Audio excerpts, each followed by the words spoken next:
Gimana kabarnya hari ini? Baik, Pak. Ada yang sakit? Enggak, Pak. Enggak ya? Puji Tuhan lah.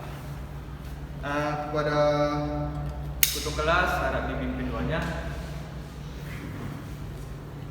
Baik, Pak. Sebelum mulai pelajaran ada baiknya kita berdoa menurut agama dan kepercayaan kita masing-masing berdoa itu baik.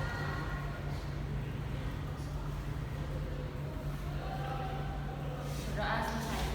Baik, terima kasih. Sekretarisnya di sini siapa? Baik, Pak. Di sini ada yang hadir nggak? Enggak, Pak. Selamat, Pak. Mau hadir ya. Baiklah, kita lanjut materi kita pada pagi hari ini mengenai sejarah. Sebelum masuk ke materinya, Bapak ingin tanya dulu, siapa yang tahu arti sejarah? Baik, Pak. Ya, kepada Yasmin. Sejarah adalah peristiwa atau kejadian yang terjadi pada masa lalu yang dipelajari dan diselidiki untuk menjadi acuan serta pedoman kehidupan masa mendatang. Menurut etimologi atau asal katanya, sejarah berasal dari bahasa Arab, yakni syajarotun yang artinya pohon. Baik, terima kasih kepada Yasmin. Untuk materi selanjutnya itu ada ilmu sejarah. Sebelum Bapak terangkan, ilmu sejarah itu mempelajari tentang apa aja? Ya, kepada Ibu Yola. Ya, sudah masuk dari mana?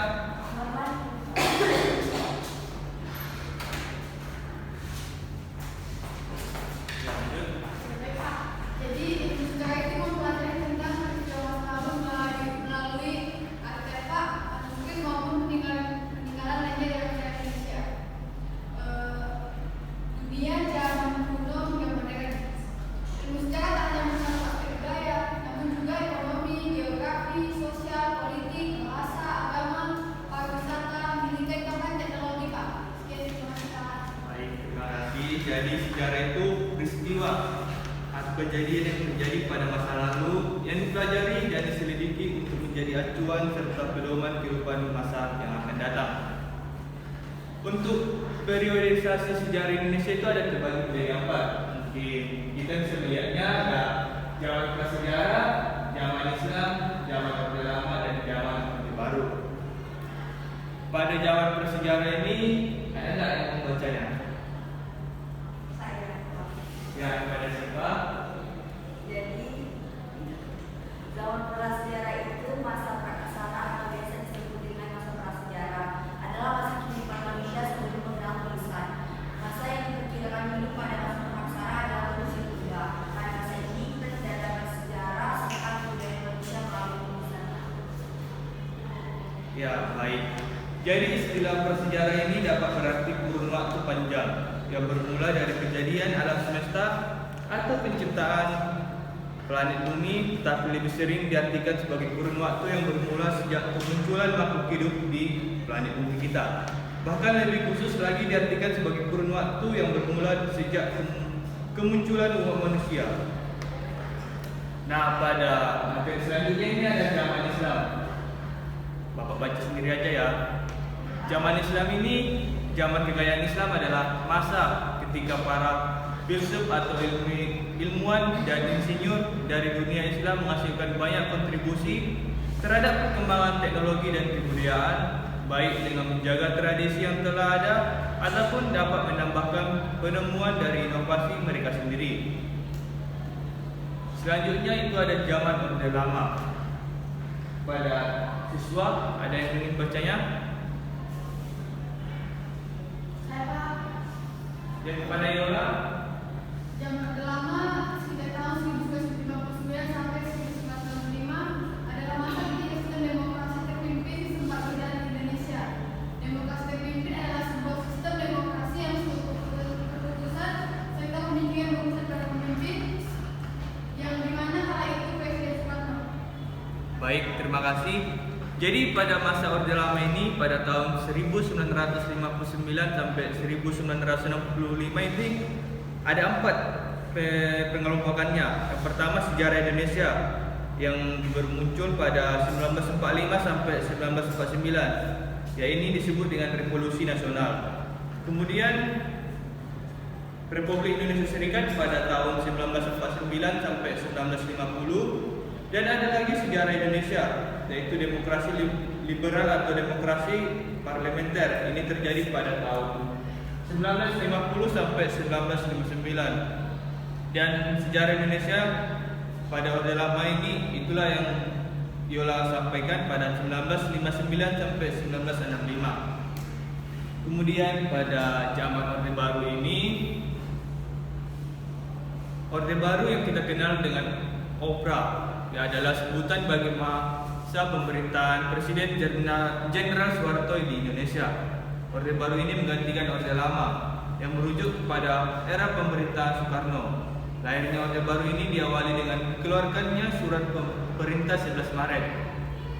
Dan Orde Baru ini berlangsung dari 1966 sampai hingga 1998. Tadi Bapak ada menyebutkan Surat Perintah 11 Maret. Ada yang tahu itu isi suratnya? Yang kepada Sani, saya persilakan. Surat Perintah 11 Maret itu kan yang pertama, mengambil segala tindakan yang dianggap perlu untuk terjaminnya keamanan dan ketenangan, serta kestabilan jalannya pemerintahan dan jalannya revolusi, serta menjamin keselamatan pribadi dan kewibawaan pimpinan presiden atau panglima tertinggi atau pimpinan besar revolusi dan mandataris MPRS demi untuk keutuhan bangsa dan negara Republik Indonesia, dan melaksanakan dengan pasti segala ajaran pimpinan besar revolusi.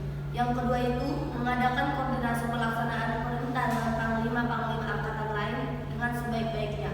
Yang terakhir ada supaya melaporkan segala sesuatu yang bersangkut paut dalam tugas dan tanggung jawabnya seperti tersebut. Ya baik, terima kasih pada Sani. Mungkin sebelum kita akhiri pembelajaran, Bapak ingin bagi 3 kelompok. Yang kelompok pertama ini Bapak akan buat Yasmin dan Sani. Kelompok 2 Sipa, Sakila. Yang kelompok ketiga ini ada Rika, Suprito, sama Yolanda. Mungkin pada kelompok 1 dicatat ya soalnya. Soalnya ini pada Orde Lama diterapkan bentuk demokrasi parlementer, tetapi demokrasi parlementer itu diubah menjadi demokrasi. Nah, pertanyaannya itu apa penyebab demokrasi itu diubah? Dan untuk kelompok 2, Bapak ingin buat pertanyaan, bagaimana kebijakan Orde Baru dalam bidang pendidikan pada masa pemerintahannya? Dan pada kelompok ketiga ini, bagaimana sistem kepercayaan masyarakat praaksara di Indonesia? Bapak kasih waktu berapa menit lah untuk kalian? Kalian lagi dulu Niko. Berapa? 10 lah. Ya udah, 15 menit ya. Oke. Pak Rasa udah 15 menit.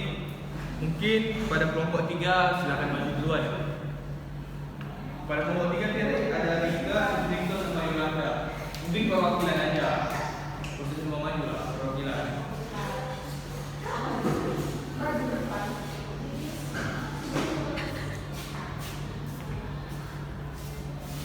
Baik, di sini saya mewakili kelompok 3 akan menyampaikan hasil analisis kami, yaitu dinamisme, yaitu keyakinan pada Allah yang melekat pada setiap benda-benda alam seperti batu, pohon, danau, langit, bulan, dan matahari. Dan di mana animisme yaitu keyakinan terhadap adanya roh yang tidak terlihat. Terima kasih. Baik, terima kasih. Beri aplaus kepada kelompok 3. Dan untuk pada kelompok 2, saya Bapak silakan maju.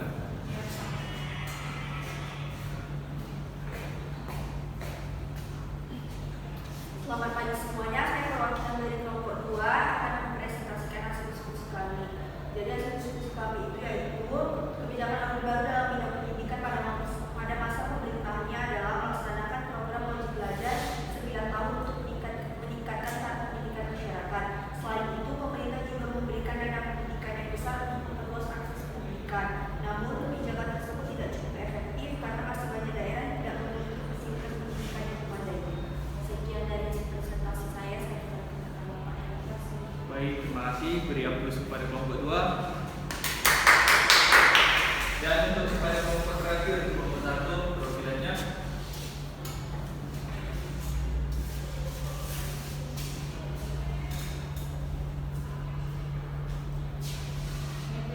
Saya dari program 1 yang jawab penyebab perubahannya adalah kekuasaan negara yang membuat syariat kabinet yang terbentuk belum sangat pendek karena konflik kepentingan dan seringnya masih tidak percaya diletakkan.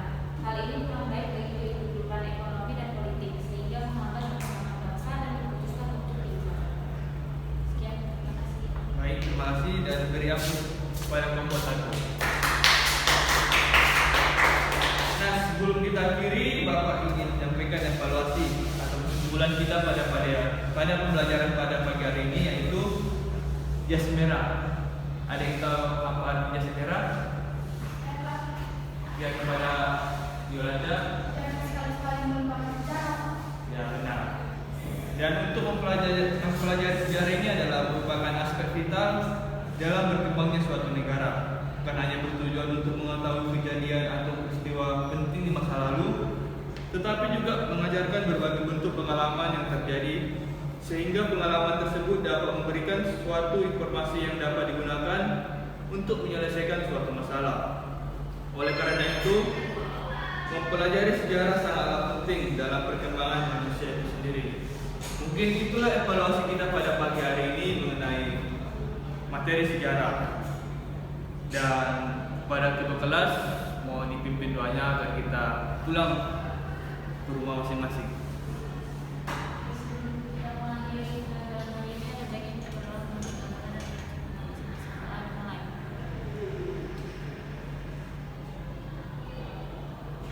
Doa selesai.